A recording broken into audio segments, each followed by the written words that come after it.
3월 11일 아침 송은재TV 시작합니다. 오늘은 국무회의가 열리는 날입니다. 최상목 권한대행이 오늘 국무회의를 열고 두 가지 점에 대해서 어떤 태도를 취하느냐. 그러니까 헌법재판관 후보자입니다. 마은혁. 이 마은혁을 임명할 것이냐 계속 보류를 할 것이냐. 이 부분에 대해서 최상목 권한대행이 어떤 태도냐. 또 한 가지가 있습니다. 오는 15일로 시한이 이제 만료가 됩니다. 그러니까 명태균 특검법입니다. 이 명태균 특검법이 국회를 통과해 있는데 이 부분에 대해서 15일까지는 결론을 내려야 합니다. 거부권을 행사할 것인지 아닌지.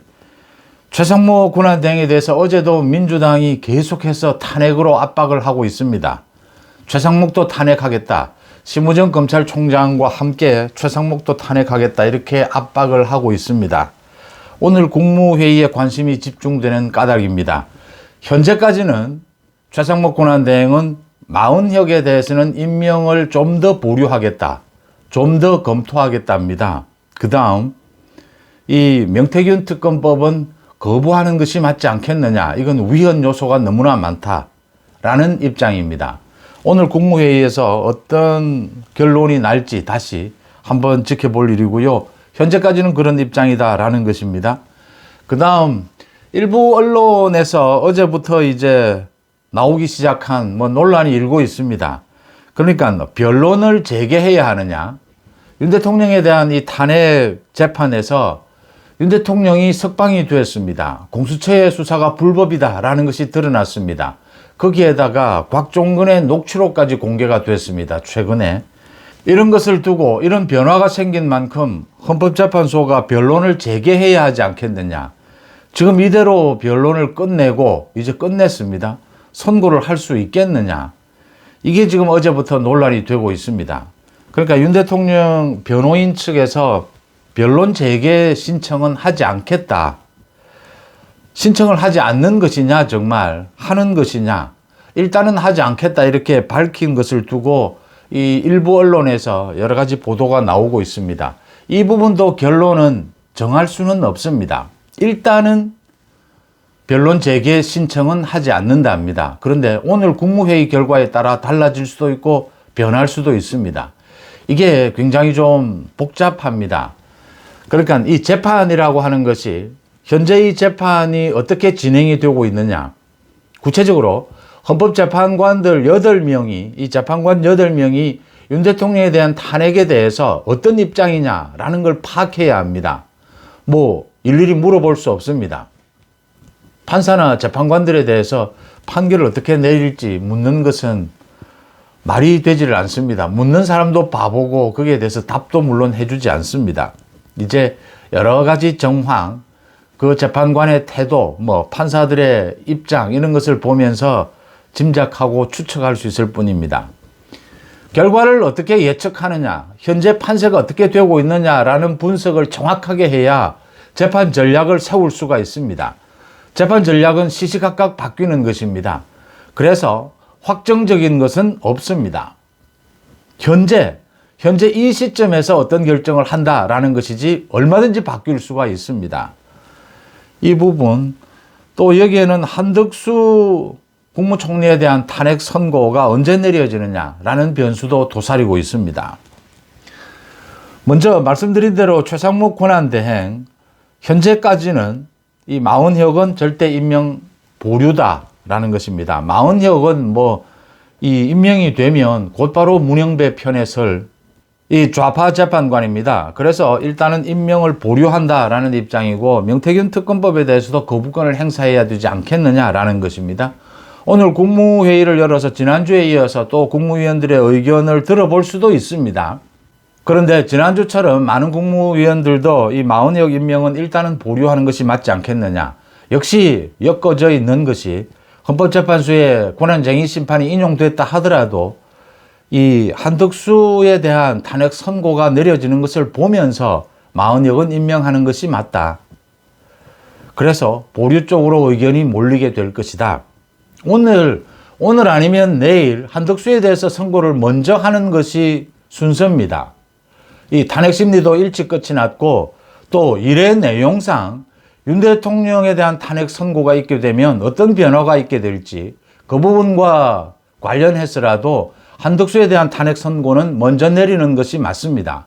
아무리 헌법재판소가 윤 대통령에 대한 탄핵 선고가 굉장히 중요해서 우선이다라고 하더라도 검사들에 대한 탄핵은 몰라도 한덕수에 대한 탄핵 선고는 먼저 내려야 한다라고 하는 점입니다. 이 부분을 헌재가 어떻게 결정하는지 이걸 지켜보면 헌법재판관들의 태도가 명확하게 드러납니다.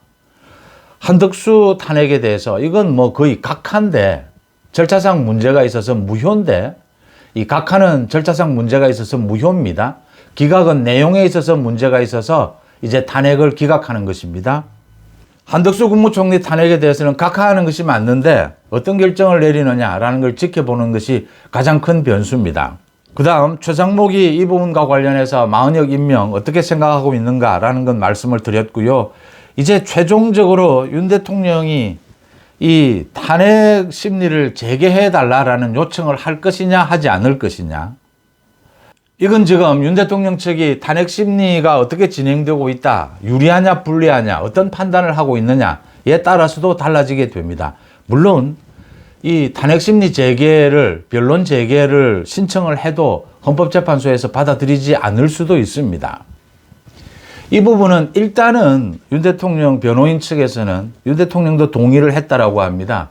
일단은 이 변론 재개를 신청하지 않고 한번 기다려보자, 그쪽으로 결론이 났습니다. 그런데 금방 바뀔 수도 있습니다. 재판 전략은 상황에 따라서 오늘 국무회의 결과를 보고도 바뀔 수가 있습니다. 오늘 한덕수의 탄핵 선고 기일이 정해지느냐에 따라서도 바뀔 수가 있습니다. 이게 왜 이렇게 바뀔 수밖에 없느냐? 일단 윤 대통령에 대한 탄핵, 석방이 되면서 가장 두드러지게 불거진 것이 절차상 위법입니다. 절차상의 문제가 있었다.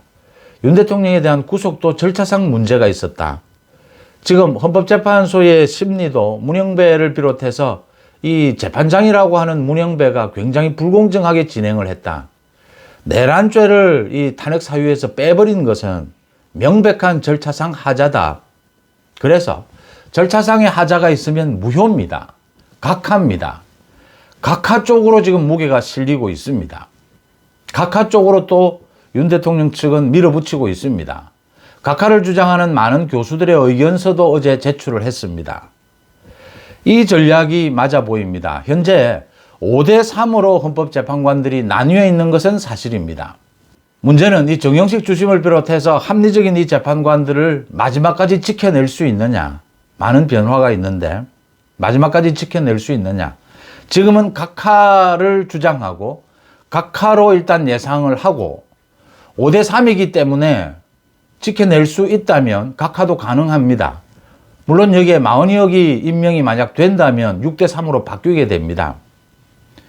각하로 예상을 하는 것이 각하가 만약 되지 않는다 하더라도 기각으로 넘어가더라도 내용을 가지고 검토하는 기각으로 넘어가더라도 각하될 요인이 있다라는 것이 기각이 되는 데는 도움이 됩니다. 그래서 일단은 각하, 그 다음 기각 이렇게 예상을 하고 5대3으로 재판관들이 나뉘어 있다라는 분석 토대 위에서 변론 재개를 신청하게 되고 만약 이걸 헌재가 받아들이게 되면 변론이 재개되면 이 선고를 늦출 수는 있습니다. 그건 윤 대통령 측에 굉장히 유리하고 전체 전국에서도 이재명을 처벌하고 여권에 유리한 것은 사실입니다. 또 변화된 요인도 많습니다. 말씀드린 대로 곽종근의 녹취록도 공개가 됐고 윤 대통령이 석방되면서 공수처의 수사가 불법이다라는 것도 드러났습니다. 그런데 이 탄핵 변론을 재개하게 되면 혹시 그 중간에 마은혁이 임명이 되면 마은혁이 참여를 해서 선고에도 참여할 수 있게 된다. 이런 변수들이 생긴다라고 하는 것입니다. 지금 사실 각하 기각될 가능성도 매우 높은데 지금 이런 변수를 만들 필요가 있겠느냐. 현재로서는 이렇습니다. 그래서 일단 이 변론 재개 신청은 하지는 않는다. 그런데 계속 지켜본다라는 부분입니다. 마은혁을 계속 임명을 보류하면 최상목 권한대행이 이 변론 재개 신청을 할 필요는 없어집니다. 크게. 그 다음 헌법재판소가 오늘이라도 한덕수에 대해서 이 선고 기일을 정하게 되면 2, 3일 전에 보통 통보를 해줍니다. 어제도 모두 기자들에게 헌법재판소에서 이 문자를 모두 보냈습니다. 계속해서 취재가 들어가고 추측이 들어가니까 극비로 지금 회의를 열고 있는 것이다. 그리고 선고 일정이 잡히게 되면 당사자는 물론 이제 기자단에게도 알리겠다. 이렇게 이례적으로 그걸 다시 한번 환기시키는 문자도 보냈습니다. 한덕수에 대해서 헌재가 먼저 선고를 하지 않으면 이것도 굉장히 절차적으로 부당한 것이 됩니다.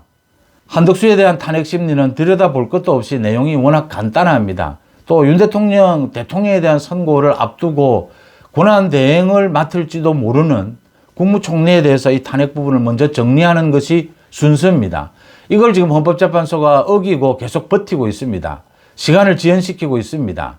그러니까 문영배 입장에서는 한덕수는 각하 또는 기각이니까 계속 시간을 끌고 있습니다. 이것도 민주당과 결탁이 되어 있는 것이다 라는 의심을 당연히 가질 수가 있습니다. 이것부터 절차적으로 불공정하다라고 하는 것이고요. 한덕수 이 선고 기일을 정하게 되면 오늘이나 내일이라도 이 부분은 지켜볼 필요가 있다. 이 부분을 지켜본 다음에 이 흐름을 보면서 헌법재판관들의 태도를 보면서 변론 재개 요청을 할 것인지 하지 않을 것인지 이렇게 판단해야 한다. 굉장히 유동적이다라고 보는 것이 맞습니다. 언론 보도가 뭐 이쪽 저쪽 나오고 있는데 이렇게 재판에 대한 대응 부분은 어떻게 이 재판의 지금 판세를 보고 있느냐에 따라서 시시각각 바뀔 수가 있는 것입니다. 굉장히 유동적이다. 특히 오늘 국무회의 최상목 권한대행이 마은혁 임명 보류를 하고 명태균 이 특검법에 대해서는 거부권을 행사할 쪽으로 지금까지도 그 입장을 지켜왔고 오늘 국무회의를 거치면서도 그 입장을 유지할 것이다 라고 보이지만 한번 지켜는 볼 일입니다. 윤 대통령에 대한 이 탄핵 각하냐 기각이냐 어느 쪽으로 밀어붙이는 것이 지금 3명의 합리적인 재판관들의 저 합리적인 판단을 지켜낼 수 있을 것이냐. 이 부분에 대해서 굉장히 유동적이지만 굉장히 현명한 선택들을 해가야 되는 그런 시점입니다. 송재TV 마칩니다. 고맙습니다.